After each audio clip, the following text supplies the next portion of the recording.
दोस्तों, अगर आप कहते हैं कि आपके दांत मजबूत हैं तो आपके दांतों के मजबूत होने का कारण है आपके मजबूत मसूड़े, क्योंकि मसूड़े दांतों को चारों ओर से टाइटली बांध के रखता है। किसी भी एरिया से चारों ओर से किसी भी साइड से अगर मसूड़े नीचे जाने चालू हुए या कमज़ोर हुए तो धीरे धीरे करके आपके दांत भी कमज़ोर हो जाते हैं। कई बार आप देखे होंगे दोस्तों, मसूड़े अपने नॉर्मल लेवल से धीरे धीरे नीचे होते जाते हैं, नीचे शिफ्ट होते जाते हैं। मसूड़े के नीचे जाने के इस कंडीशन को बोला जाता है गम रिसेशन।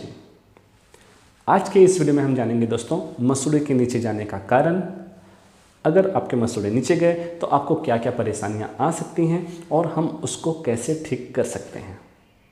लेकिन दोस्तों, अगर आप मेरे इस चैनल पर नए हैं तो प्लीज़ चैनल को सब्सक्राइब कर दीजिएगा। जानकारी अच्छी लगे तो एक लाइक भी ज़रूर कर दीजिएगा। मैं डॉक्टर दुर्गेश वर्मा आपका स्वागत करता हूं आप लोग के अपने यूट्यूब चैनल डेंटल ज्ञान विद डॉक्टर दुर्गेश में। वीडियो आगे बढ़ाते हैं और दोस्तों जानते हैं गम रिसेशन क्या होता है। गम रिसेशन होता है दोस्तों मसूड़े के जो नॉर्मल लेवल होते हैं उससे नीचे आना। अगर ऊपर के दांत हैं तो मसूड़े धीरे धीरे करके ऊपर शिफ्ट होंगे, अगर नीचे के दांत हैं तो मसूड़े धीरे धीरे नीचे की ओर शिफ्ट होंगे। मसूड़ों के नीचे जाने की वजह से क्या होगा, मसूड़ों के नीचे जाने से वहाँ पे एक छोटा सा पॉकेट टाइप का बन जाता है, वहाँ पे बैक्टीरियल इन्फेक्शन फास्ट होंगे, उसके कारण मसूड़ों की बीमारी चालू होगी और उस हड्डी जहाँ पे दांत टिका रहता है उसकी भी बीमारी चालू होगी, वो धीरे धीरे गलने चालू हो जाएंगे और अंत में आपका दांत धीरे धीरे करके टूट जाएगा। तो गम रिसेशन से ये हो सकता है। लेकिन आपको क्या क्या फील होगा, क्या क्या नज़र आएगा आपके दांतों में गम रिसेशन के कारण, जिसमें सबसे पहला होता है दोस्तों सेंसिटिविटी, टूथ सेंसिटिविटी। जैसे ही मसूड़े नीचे जाते हैं आपका जो जड़ का पार्ट रहता है वो एक्सपोज हो जाता है। हमारे दांत का जो हिस्सा जो हमको नज़र आता है वो दो लेयर से मिलकर बना हुआ होता है, बाहरी लेयर इनेमल, अंदर का लेयर डेंटिन। लेकिन दांत का जो जड़ होता है वो एक ही लेयर से बनकर वो बना होता है डेंटिन, और अंदर में फिर नस होता है दांत का। तो जब भी दांत का जड़ एक्सपोज होता है तो आपको ज़्यादा कनकनाहट या सेंसिटिविटी फील होती है। तो गम रिसेशन के कारण जो आपको सबसे पहले फील होगा वो दांत में कनकनाहट है। दूसरा है मसूड़े के नीचे जाने की वजह से धीरे धीरे करके वहाँ पे पॉकेट बनेगा, गम का पॉकेट बनेगा, वहाँ पे बैक्टीरियल इन्फेक्शन फास्ट होंगे और बैड स्मेल की शिकायत आपको आ सकती है। उसके अलावा आपको जो नज़र आता है गम रिसेशन के कारण, आप देखेंगे आपके दांत पहले से ज़्यादा लंबे दिखते हैं। ऐसा इसलिए क्योंकि मसूड़े तो नीचे शिफ्ट हो गए, तो जो लेंथ होता है वो आपको ज़्यादा दिखता है दांत का। तो ये आपको नज़र आता है गम रिसेशन के बाद।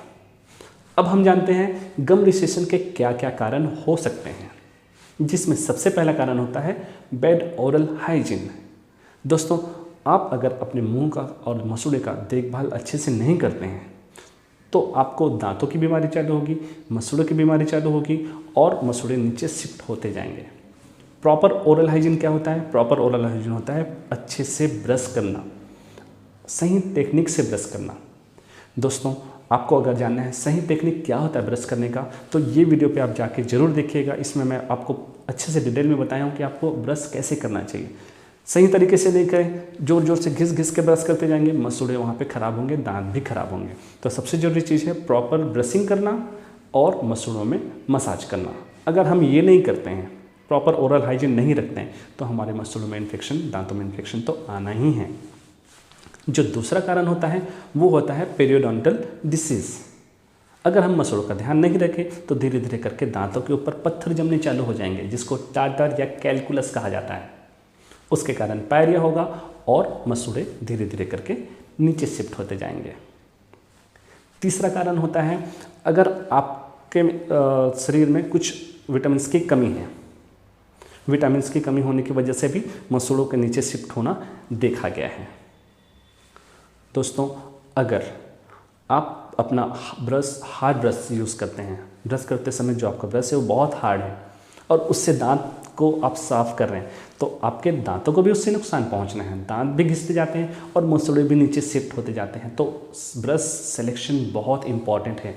आपको हमेशा सॉफ्ट ब्रश यूज़ करना चाहिए, ब्रश करते समय हल्के हाथों से ब्रश करना चाहिए। उसके अलावा कुछ कंडीशन जैसे कि प्रेगनेंसी में भी मसूड़ों में इन्फेक्शन देखा गया है। मसूड़ों में सूजन आता है, पेरियोडोंटल डिसीजेस होते हैं, मसूड़े नीचे जाते हैं, तो ये प्रेगनेंसी में भी कभी कभी ये देखा गया है। तो ये कारण थे गम रिसेशन के। अब जानते हैं दोस्तों उसको आप कैसे ठीक कर सकते हैं। दोस्तों गम रिसेशन अगर शुरुआती अवस्था में ही है, आप शुरुआती अवस्था में ही अवेयर हैं अपने दांतों के लिए, मसूड़े के लिए, तो घर पे ही उसको ठीक कर सकते हैं। घर पे ठीक करने के लिए सिंपल तरीका है, आप अपने ओरल हाइजीन को प्रॉपर रखिए, सही तरीके से ब्रश करिए, ब्रश करने के बाद प्रॉपर मसूड़ों को मसाज करिए, हो सके तो गर्म पानी में, हल्का सा गर्म पानी में नमक डालिए और उसका हर दिन गरारा या कुल्ला करिए। आप देखेंगे आपको मसूड़ों और दांतों की कोई भी समस्या नहीं होगी इससे।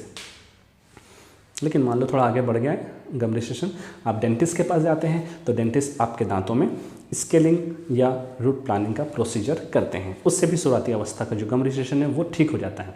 मसूड़े मान लो नीचे चले गए हैं, उस अवस्था में आप क्लीनिंग करवाएं, मसूड़े ऊपर तो शिफ्ट नहीं होंगे बट और भी नीचे नहीं जाते हैं, ये प्रॉपर क्लीनिंग के बाद ये होता है।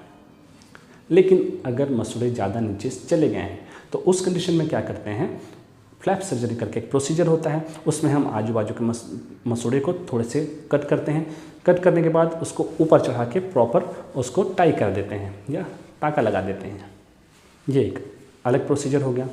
एक और प्रोसीजर होता है, अगर हमारे मसूड़े नीचे चले गए हैं, रूट एक्सपोज हो गए हैं, तो उस एक्सपोज पार्ट पे हम किसी दूसरे जगह से आर्टिफिशियल ग्राफ्ट लेके वहाँ पे प्लेस कर देते हैं। इसको बोला जाता है सॉफ्ट टिश्यू ग्राफ्ट। आसान भाषा में समझाऊँ तो बहुत कॉमनली हमारे तालू के एरिया से छोटा सा पार्ट लिया जाता है, उस पार्ट को कट करके वहाँ से हमारे मसूड़े के पास जहाँ पे नीचे चले गए मसूड़े वहाँ पे डाला जाता है, उसको टाई कर दिया जाता है। थोड़े दिन बाद ये नॉर्मल अपने लेवल पे दिखता है हमको। तो ये एक अलग ट्रीटमेंट ऑप्शन है जो एडवांस लेवल पे किया जाता है। अगर वहाँ पे मसूड़े तो नीचे चले गए हैं लेकिन मान लो आपकी हड्डियाँ भी वहाँ से गल गई हैं जिसके कारण दांत हिल रहे हैं, तो उस अवस्था में बोन ग्राफ्टिंग करके भी एक प्रोसीजर होता है, वो भी किया जा सकता है। तो दोस्तों आज के वीडियो में आप जान गए कि गम रिसेशन क्या होता है, क्यों होता है, कैसे इसको ठीक कर सकते हैं। उम्मीद है ये वीडियो आपको अच्छा लगा होगा। अगर थोड़ा भी अच्छा लगा होगा दोस्तों प्लीज़ वीडियो को लाइक ज़रूर कर दीजिए, अपने स्नेहीजनों में शेयर ज़रूर कर दीजिए, और दांत से संबंधित कोई भी आपको परेशानी लगती है मेरे को लिख के ज़रूर बताइए। मिलते हैं अगले वीडियो में, धन्यवाद।